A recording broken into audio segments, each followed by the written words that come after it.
413장. 설거지가 좀 늦어서.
하나님, 오늘 거룩한 주일을 맞이해서 하나님 앞에 예배하며 이 하루를 보냅니다. 우리의 삶의 가장 중요한 목적은 바로 하나님 앞에 예배하는 일인 줄로 믿습니다. 올 한 해도 예배하며 승리하는 귀한 한 해가 되도록 축복하여 주옵소서. 예수님의 이름으로 기도합니다. 히브리서 말씀 보겠습니다. 히브리서 11장. 히브리서 11장.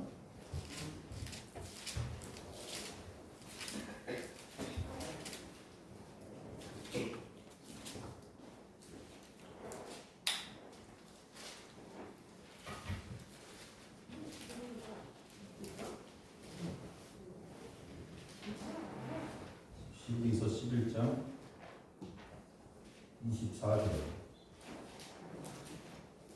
24절부터 27절까지.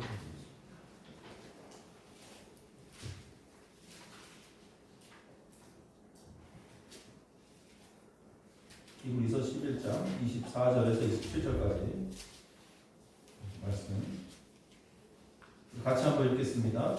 믿음으로 모세는 장성하여 바로의 공주의 아들과 칭함받기를 거절하고 도리어 하나님의 백성과 함께 고난받기를 잠시 죄악의 낙을 누리는 것보다 더 좋아하고 그리스도를 위하여 받는 수고를 애굽의 모든 부하보다 더 큰 재물로 여겼으니 이는 상 주심을 바라봅니다. 믿음으로 애굽을 떠나 왕의 노함을 무서워하지 아니하고 곧 보이지 아니하는 자를 보는 것 같이 참았으며 27절까지 말씀을 드리겠습니다. 이거 모세에 관한 오늘 말씀이죠. 모세하면 출애굽기를 떠올릴 수 있고요. 사실 출애굽기의 핵심은 그들이 애굽에서 나오는 그러한 과정들, 하나님 역사 속에 모세가 하나님 앞에 크게 쓰임 받는 과정들, 그리고 또 출애굽기 광야 생활을 통해서 하나님이 도우시는 그러한 과정들을 우리가 쭉 보게 되죠. 그 중심에는 모세가 서 있습니다. 근데 원래 그 출애굽기의 핵심은 예배입니다. 그래서 출애굽기가 마지막 부분에는 성막으로 끝나죠. 성막에 관한 이야기로 말씀이 마무리가 됩니다. 그래서 이 성막으로 마무리된다는 것은 이제 하나님께서 그들을 출애굽시킨 목적이 무엇인지를 가르쳐줍니다. 이 성막이 상징하는 것은 바로 예배입니다. 그래서 성막에서 하나님께서 그들에게 성막을 짓게 하고 이제 성막에 거하면서 하나님께서 그들이 드려지는 예배 가운데 역사하시는 거죠. 그리고 그 예배를 통해서 하나님이 그들을 친히 돌보시고 또 오래 참으시고 신실하게 그들을 대할 것이다 라는 것을 이제 마무리합니다. 이것이 이제 참 중요한 내용이에요. 다시 말씀드리면 이 하나님은 예배하는 자와 함께한다 이러한 뜻이에요. 예배하는 자와 함께하는. 그래서 이스라엘 성막 중에 거하시는 하나님. 그래서 그 하나님은 결국 뭐예요? 오늘날 예배하는 자들과 함께하는 거예요. 이것을 이제 출애굽기 마지막에 말씀하죠. 그래서 하나님으로도 예배받기에 합당하신 분이고 또 하나님께서 그들로 하여금 예배하기 위해서 그들을 애굽에서 나오게 하십니다. 해방시켜 주신 사건. 그러니 예배가 얼마나 중요할까? 그래서 신실하게 예배하고 또 예배의 성공자가 되고 그래서 예배에 성공하는 사람이 결국 영혼의 성공자가 된다. 근데 이스라엘 백성들이 이제 예배에 실패하게 되죠. 성막에서 하나님을 섬겨야 될 이 백성들이 우상을 만들고 하나님을 섬기지 못하고 제대로 예배하지 못하는, 그래서 하나님과의 관계가 금이 가고 이러한 것들. 그래서 우리가 그 역사적 사건들을 통해서 예배가 얼마나 중요한가 다시 한번 인식해야 되고요. 근데 이제 그 중심에 항상 누가 서 있다 그랬어요? 모세가 서 있었어요. 모세는 그 백성들과 같지 않았어요. 모세는 언제나 하나님께 집중했다. 그래서 하나님께 집중했다는 것은 모세의 삶은 예배하는 삶이었다. 그래서 하나님께 집중하죠. 모세가 하나님께 집중하죠. 그럼 하나님이 언제나 모세에게 집중하는 거죠. 그래서 오늘도 하나님께 집중하고 예배하면 하나님께서 그 예배하는 자, 그리고 하나님께 집중하는 자와 함께하고 하나님께서도 그 자에게 집중하고 또 그가 살아가는 삶에 늘 도움이 되시고 인도자가 되신다라는 것을 우리가 말씀을 통해서 분명히 알아야 돼요. 이 모세에 관한 이야기, 오늘같이 살아가는 이 시대에 모세 같은 믿음이 있는 사람이 어디 있을까요? 찾기 어렵죠. 근데 분명한 것은 이 모세처럼 우리도 살기를 그래도 힘써야 되고 애써야 된다라는 거예요. 모세는 그렇게 살았으니 나는 모세하고 다르니까 나는 그렇게 못 살아, 이게 아니라 그 시대나 이 시대나 하나님은 동일하신 분이에요. 맞죠? 모세 시대 하나님하고 지금 우리가 믿는 하나님하고 다르면 그 하나님은 영원하신 영존하신 하나님 아닙니다. 매 순간순간마다 하나님이 다르시면 안 돼요. 그래서 우리가 하나님을 향해서 기도할 때마다 신실하신 하나님, 신실하신 하나님입니다. 변함이 없는 거예요, 하나님. 그 하나님이기 때문에 오늘도 모세와 같이 우리가 살려고 애쓰고 노력한다면 하나님께서 그 사람을 집중할 거예요. 그래서 하나님으로부터 집중받는 사람이 돼야 돼요. 관심을 받고. 그죠? 그렇게 돼야 될 줄로 믿습니다. 아멘. 자, 모세가 어떤 사람이냐? 첫 번째 보니까 올바른 선택을 하는 사람이다. 모세는 올바른 선택을 한다. 그 선택이라는 것은 언제나 지혜롭게 해야 됩니다. 우리가 어떤 일을 주어졌을 때 하나님 앞에 뭐라 그랬어요? 꾸이 주시고 꾸짖지 아니하신 하나님 앞에 기도하라. 하나님 앞에 지혜를 구하라. 그죠? 지혜를 구하라. 우리가 성경에 보면 이 선택을 제대로 하지 못해서 망한 사람 많아요. 선택을 제대로 하지 못해서. 그래서 우리는 선택하려고 하는 그 상황 속에 올바른 선택을 해야 됩니다. 특별히 뭐 창세기에 보면 아브라함의 조카 롯의 선택. 그때부터 선택이 잘못됐다라는 것을 알 수 있어요. 근데 그 선택은 뭐예요? 올바른 선택이라는 것은 다른 게 아니에요. 눈에 보이는 선택이 아니라 믿음의 눈으로 선택하는 거예요. 이것이 올바른 선택이에요. 믿음의 눈으로. 믿음의 눈이 있어야 돼요. 눈에 보이는 어떠한 선택이 아닙니다. 믿음의 눈. 이 믿음의 눈의 선택은 하나님 앞에 맡기는 거예요. 하나님 앞에 맡겨야 돼요. 그래서 올 한 해도 하나님 앞에 맡겨야 돼요. 내일 일은 난 몰라요. 그죠? 하루하루 살아요. 여러분 뭐 지난 얘기지만 비행기 공항 사고로 인해서 얼마나 가슴이 먹먹한 일이에요. 너무나 먹먹하잖아요. 생전 처음 태어나서 외국여행 한번 갔다 오겠다고 갔다 오다가 그래 이렇게 사고 나서 영영 돌아오지 못하고 일가족이 그냥 아주 다 돌아가신 경우도 있고 그 사람들이 그렇게 될 줄 알고 탔겠습니까? 그 비행기가 그렇게 될 줄 알고 탔겠어요? 하루하루 사는 거예요. 어떻게 될지 몰라요. 당장 오늘 일이 어떻게 될지.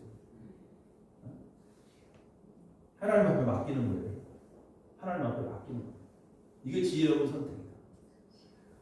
어둡고 초라한 곳이라 할지라도 그곳에 하나님이 계시면 돼요. 이게 참 중요한 거예요. 모세는 오늘 보니까 애굽의 왕자였어요. 맞죠? 애굽의 왕자. 공주의 아들. 애굽의 왕자. 근데 그 왕자의 길을 거절하죠. 이거 세상적으로 볼 때 올바른 선택 아닙니다. 그 길을 거절할 정도로. 그 왕자로 산다. 이걸 거절합니다. 근데 이건 올바른 선택일 수 없어요. 세상적인 눈으로 볼 때는. 근데 믿음의 눈으로 볼 때 이것이 올바른 선택이다. 그래서 선택은 이 사명에 따른 선택이 필요하다. 그래서 오늘 말씀 보니까 바로의 공주의 아들이라 칭함받기를 거절하다. 쉽지 않죠, 여러분. 이렇게 모세와 같이 우리가 살 수 있을까? 세상에 어떤 그 부귀영화를 다 주는 그러한 상황인데 모든 나라를 통치할 수 있는 왕이 될 수 있는 그러한 여건인데 이것을 거절해버리지. 그래서 우리가 이 믿음으로 산다는 게 바로 그런 거예요. 이게 옛말에도 두 마리 토끼를 잡을 수 없다 이런 말 있잖아요. 그래서 하나님의 뜻은 바로의 집에서 나오지 않았죠. 세상의 모든 부귀영화를 버리는 선택. 애굽의 왕자의 최고의 권력 하지만 그것을 거절하는 이러한 결단. 그래서 믿음은 이러한 결정을 할 수 있는 힘을 주고요. 또 이것은 또 다른 믿음의 능력을 낳게 된다. 그러면서 그는 이러한 고백을 하지만 하나님의 백성과 함께 고난받기를 더 좋아했다. 그래서 하나님의 백성들과 함께 고난받기를 더 좋아했다. 그러니까 하나님의 사명을 따른다. 그래서 모세는 사명을 선택한 거죠. 왕자의 길을 선택한 것이 아니라 사명을 선택한 거예요. 그래서 모세는 하나님의 뜻을 따른 거예요. 그러니까 하나님께서 모세를 괜히 선택하는 게 아니잖아요. 이러한 모세의 마음. 그래서 하나님은 이 모세를 선택하죠. 그래서 이 고난을 당하는 상황 속에서도 이 고난이라는 것을 모세는 이렇게 해석합니다. 영원한 행복과 기쁨이다. 이렇게 해석합니다. 그래서 이스라엘 백성들, 하나님의 백성들과 함께 고난받는 것은 영원한 행복과 기쁨이다. 이것을 믿음의 눈으로 보아야 됩니다. 믿음의 눈이 열리기를 바랍니다. 믿음의 눈이 열려야 돼요. 자, 그 다음에 이러한 선택을 했다면 과감한 결단이 필요하겠죠. 그래서 내가 이렇게 하나님의 백성들과 함께 고난받기를 자처한다면 과감하게 거기서 나와야죠. 왕궁에서 이제 나와야죠. 거기 안에 있으면서 더 이상 갈등할 필요 없어요. 내가 이러한 선택을 했어. 사명을 붙잡았으면 과감하게 결단해요. 그리고 행동으로 옮기죠. 사람은 좋은데 우리가 있죠. 주변에 막 뭐 결정을 못 내리는 사람들이 있어. 뭔가 결단을 못하는 사람이 있어. 유부단하다 이렇게 표현하지. 결단을 못 내리고 결정을 못 내리는 사람은 대개 자기 주관이 강해서 그래요. 자기 주관이 강하기 때문에. 그래서 우리가 어떤 것을 결단할 때는 자기 생각을 좀 내려놓고 객관적으로 판단해서 과감하게 행동으로 옮겨라. 여러분 그 개 잡아봤어요? 개? 바닷가의 개. 전 안 잡아봤는데 개를 잡을 때 이렇게 개 다리가 이렇게 잡히면 그 집게발로 그 잡힌 다리를 딱 물어서 끊는다 그래요. 그래요 여러분? 안 그래요? 한번 잡아봐 한번. 그리고 도망간대 개가 살라고. 다리를 딱 끊었고. 그리고 도마뱀도 꼬리가 딱 잡히면 스스로 꼬리를 탁 자르고 도망간대. 꼬마 도마뱀. 한번 해봐 여러분. 그런 얘기가 있어요. 결단이라는 표현이 바로 그거예요. 결단. 내가 다리 생각하고 아이 다리 잡혔어. 다리 어떻게 이러다 보면 다 잡혀서 죽는 거예요. 과감하게 잘라버려야 돼. 도마뱀이 아이 꼬리 잡혔어. 이 꼬리 어떻게 꼬리 살려야지. 그러다 자기 잡혀 죽는 거예요. 그래서 포기할 건 과감하게 포기하고. 그래서 결단이라는 말이 바로 그거예요. 딱 잘라서 결정한다 이런 뜻입니다. 이게 결단이에요. 결단. 딱 잘라서 결정하는 거예요. 그냥 과감하게 딱 결정하는 거예요. 우리가 세상 사람들도 그래요. 여러분 성공하는 사람들 보면 어떤 일을 할 때 아주 과감하게 결정을 해요. 과감하게. 누가 보면 정말 야박할 정도로. 그게 세상 사람들도 그래요. 성공하는 사람들 보면 이러한 과감한 결정들 그리고 자신들의 선택이 바르다 생각하면 과감하게 빠르고 결정합니다. 미적미적거리는 사람 치고 뭐 잘된 사람 못 봤어. 그래서 모세도 보니까 내가 하나님의 백성과 함께 고난받기를 그것이 낫다 선택했다. 그 사명을 선택했을 때 그는 과감하게 그 집을 나오는 거예요. 왕궁을 나오는 거예요. 나오기 쉽겠습니까? 안 나오죠. 나도 왕궁에서 편하게 살던 거 그냥 다 버리고 나오기가 쉽지 않잖아요. 여러분 같으면 나오겠습니까? 나오죠? 나와야지. 나왔나? 야, 다 손해를 엄청 보는 거예요. 손해. 왕자로서의 모든 걸 다 포기하는 거죠. 애굽의 모든 권력과 보화를 다 포기하는 거예요. 근데 우리의 삶 속에도 이런 순간들이 올 때가 있어요. 하나님께서 우리에게 사명을 주시고 뭔가 결단하고 결정할 때가 있어요. 그럴 때 기도하시고 이게 하나님의 뜻이구나 판단이 되면 그냥 과감하게 결단해야 돼요. 아멘. 손해보는 거 이런 거 뭐 주관적인 생각 할 거 없어. 그냥 기도하고 결단하면 그 다음에 놀라운 하나님의 은혜가 임할 줄 믿습니다. 아멘. 그렇게 해야 돼요. 미적거리만. 그 다음에 세 번째로 모세는 이러한 결단과 함께 인내가 있었죠. 자, 인내라는 것은 뭐예요? 믿음이 주는 가장 강력한 능력이 인내입니다. 믿음 있는 사람은 인내해요. 그래서 인내라는 거, 내 못 참아, 도저히 못 참겠어. 그런 상황에서도 참는 게 인내입니다. 그래서 그 인내하는 자는 승리하게 돼 있어요. 성경에도 그래, 믿음이라는 것, 너희들 구원, 끝까지 참고 견디는 자가 구원을 받을 것이다. 어떤 어려움이 와도 환난이 와도 참고 견디고 인내할 때 구원받게 돼 있습니다. 그래서 우리가 무슨 일을 하다가 인내하지 못하고 중간에 포기하면 사실 아무것도 아니죠. 그렇기 때문에 사실 우리가 어쩌면 신앙생활이 인내의 싸움이에요. 인내의 싸움. 힘들 때 많이 있어요. 포기하고 싶을 때 많이 있고. 미국 텍사스의 달라스 신학대학원 원장이었던 찰스 스윈돌 목사님이 이 모세에 관해서 이야기할 때 모세가 광야에서 4가지 박사학위를 받았다 이렇게 표현했어요. 4가지 박사학위를 받았다. 무슨 박사냐? 첫째는 무명 박사, 그 다음에 인내 박사, 그 다음에 고독 박사, 그 다음에 불편 박사. 무명 박사. 사람들에 의해서 축하받고 우리가 박사학위 받으면 모두 축하하고 그죠? 격려하고. 근데 사실 아무도 알아주지 않아요. 모세가 그렇게 뛰쳐나간다 그래서 누가 알아주는 사람 한 명도 없어요. 그를 인정하는 사람 없어요. 같은 이스라엘 민족들도 그를 인정하지 않았어요. 바로의 공주로 있을 때는 모든 사람들에게 집중을 받죠. 다 인정하죠. 그에게 굽실굽실 거리겠죠. 한 나라의 왕자인데. 근데 광야로 가는 순간에 아무도 인정하지 않아. 그는 무명인이 되는 거예요. 무명인이. 아주 유명한 사람이 무명한 사람이 되는 거예요. 그래서 모세는 광야 들어가면서 그냥 무명인이 된 거예요. 아무도 알아주지 않는 사람. 여기서 문명 박사가 주는 의미가 뭐예요? 이제 모세는 자신을 드러내고 애굽에서 그렇게 많은 사람들에게 칭송을 받고 인정받고 축하받던 그러한 자신이 사라지는 거예요. 이거 어디에서? 광야에서 점점 자신이 낮아지고 사라지기 시작하죠. 자신이 완전히 낮아지고 자신을 숨기고 이제 누가 드러나? 하나님이 드러나기 시작합니다. 그게 중요한 거죠. 내가 분명해져야 돼. 그래야만이 하나님이 드러나는 거예요. 그 다음에 인내하죠. 40년 동안 광야에서 인내합니다.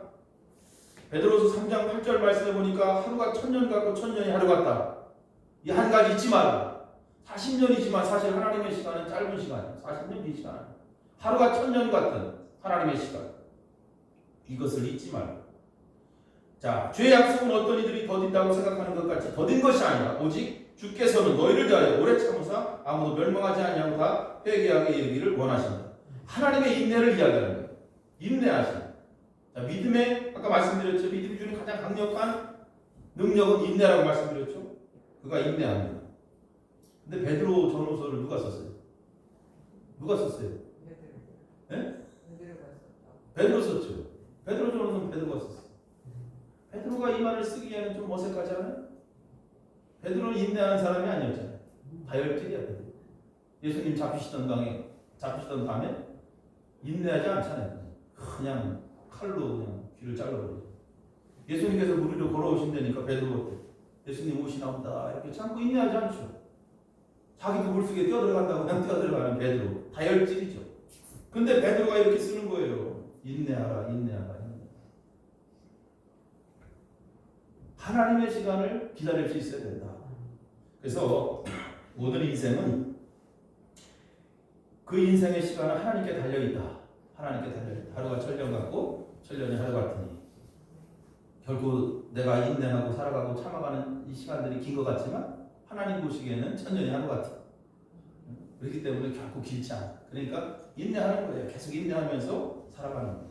인내 이 박사 모세가 광야에서 이걸 받은 거고 또 세 번째로는 고독하죠. 고독하다. 광야 생활 여러분 얼마나 힘들어요. 외롭고 쓸쓸하고 고독하고 양떼들과 함께 살아가는 그 모습.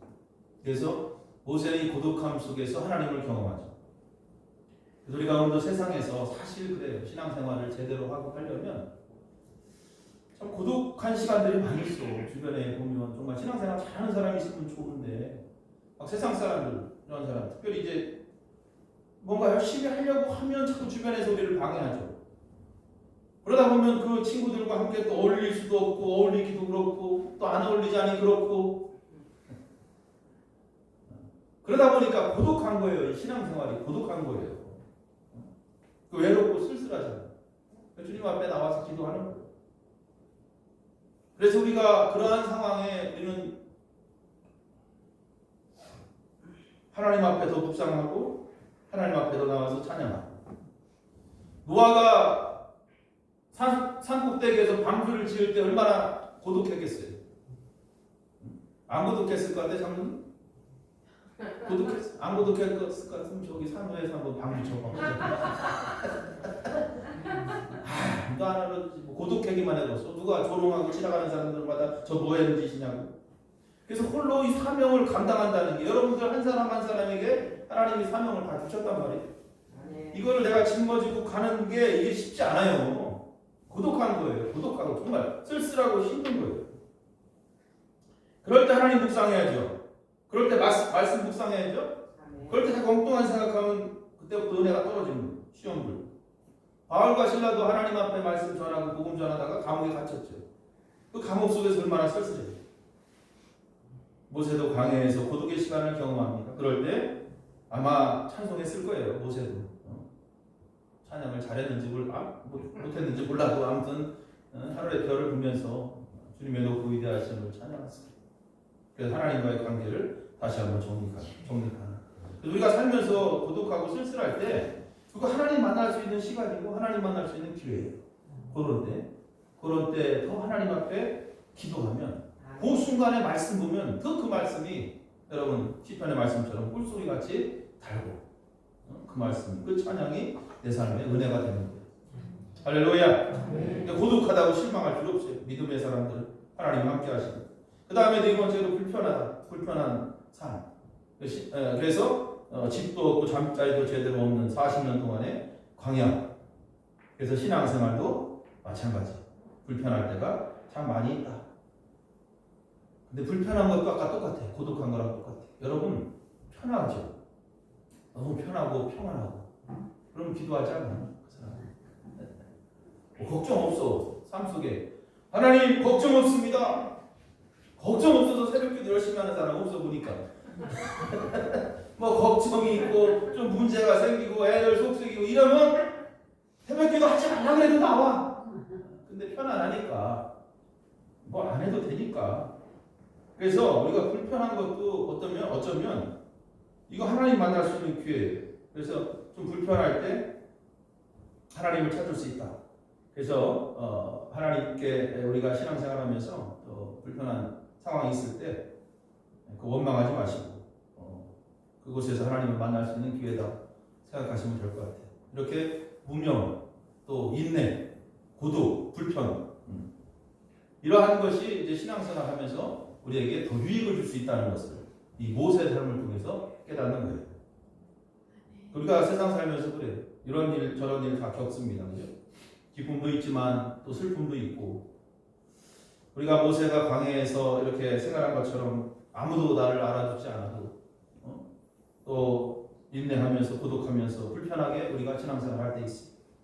그래서 하나님은 이러한 시간들을 통해서 그냥 허송세월 보내지 한 게 아니냐. 모세가 40년 동안 이렇게 살았기 때문에 40년 동안 이스라엘 백성들을 이끌 수 있었던 것이다. 그래서 이러한 훈련들을 통해서 그가 믿음이 더 성장하는 거죠. 그래서 성장된 믿음을 가져야만 아까 말씀드린 것처럼 하나님의 세계를 바라볼 수 있습니다. 하나님의 세계를 바라볼 수 있습니다. 모세는 믿음으로 보이지 않는 보이는 그런 하나님의 세계, 보이지 않는 것 같지만 보이는 것처럼 그는 하나님의 세계를 봤어요.